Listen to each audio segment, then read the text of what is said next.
बुजुर्ग, बूढ़ी माताएं मेरे समक्ष अपने परिवार की, बहू की व्यथा कथा कहते हुए अश्रु प्लावित हो जाती है तो मेरा दिल पिघल जाता है। धिक्कार है उन बहुओं को, धिक्कार है उसकी बुद्धि को जो अपने अपने पति जिस पर वो श्रृंगार करती है, सिंदूर लगाती है, सधवा कहलाती है, उसकी सेवा नहीं करती, उसके अंतःकरण को रुलाती है। बेचारी कहीं कह नहीं पाती, लेकिन ऐसी माताएं, ऐसे बुजुर्ग मेरे पास दर्द रखते हैं सर। मैं बहुत चिंतन मनन किया और इस पर पुस्तकें मैंने लिखी। संतान का धर्म क्या है और माता पिता का दायित्व क्या है, दोनों के लिए लिखा है। बाप तो बन जाते हैं, माँ तो बन जाती है, लेकिन संतान कैसे अच्छा होगा, उसको किस तरह से हैंडल किया जाए, इसका भी ज्ञान जरूरी है।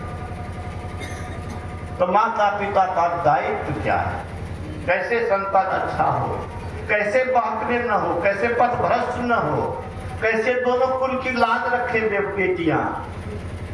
हमारे साधु बेटी के विदा के समय कही थी कि दोनों कुल के लाज रखे हो बेटी। यही मैच है, कैसे कीजिए कहीं कर रही है बेटी।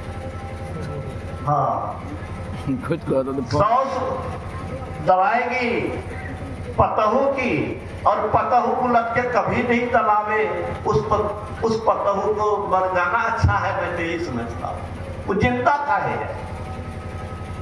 अरे तुम जिस प्यार से, स्नेह से, ममता से अपने बच्चे को पालती हो, उससे ज्यादा प्रेम से, स्नेह से, ममता से तुम्हारे पति को पाला है, उसके प्रति तुम हद नहीं निभाती हो, वह दूसरे के निकट रोने को विवश होती है। तुम अलग खाना बनाती हो, तुम शौक से रहती हो, मस्ती मारती हो। मैं युवकों से, युवतियों से कहना चाहता हूं कि बूढ़े बुजुर्ग तुमसे कुछ नहीं चाहते। बूढ़े बुजुर्ग क्या चाहते हैं? सिर्फ आदर चाहते हैं। कहने से आपको कह के नहीं जाएगा, आप कह के जाइए, कहीं क्या नहीं करोगे। बाद में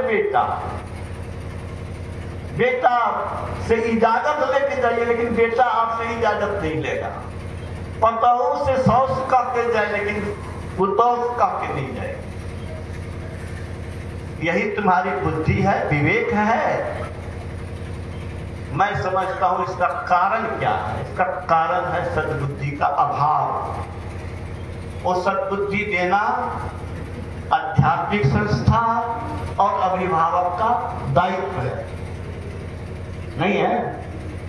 मैं राष्ट्रपति अब्दुल कलाम साहब को कोट करता हूं। भारत के भूतपूर्व और अभूतपूर्व मिसाइल में राष्ट्रपति अब्दुल कलाम ने क्या कहा?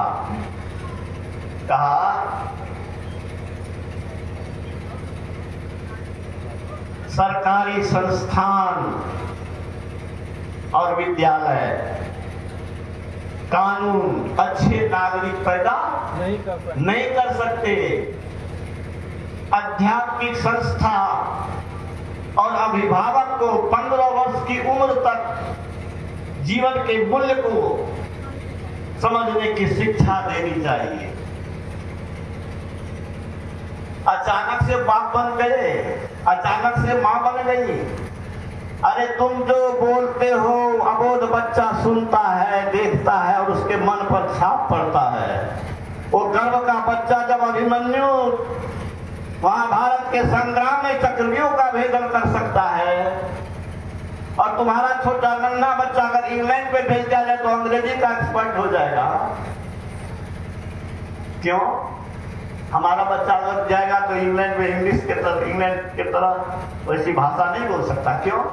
उसके कान में गर्भे से लेकर के जन्म से लेकर के बढ़ने तक ये लोक भाषा, हमारी भाषा उसके कान में गई है, इसलिए वही मुंह से आसानी से निकलेगा।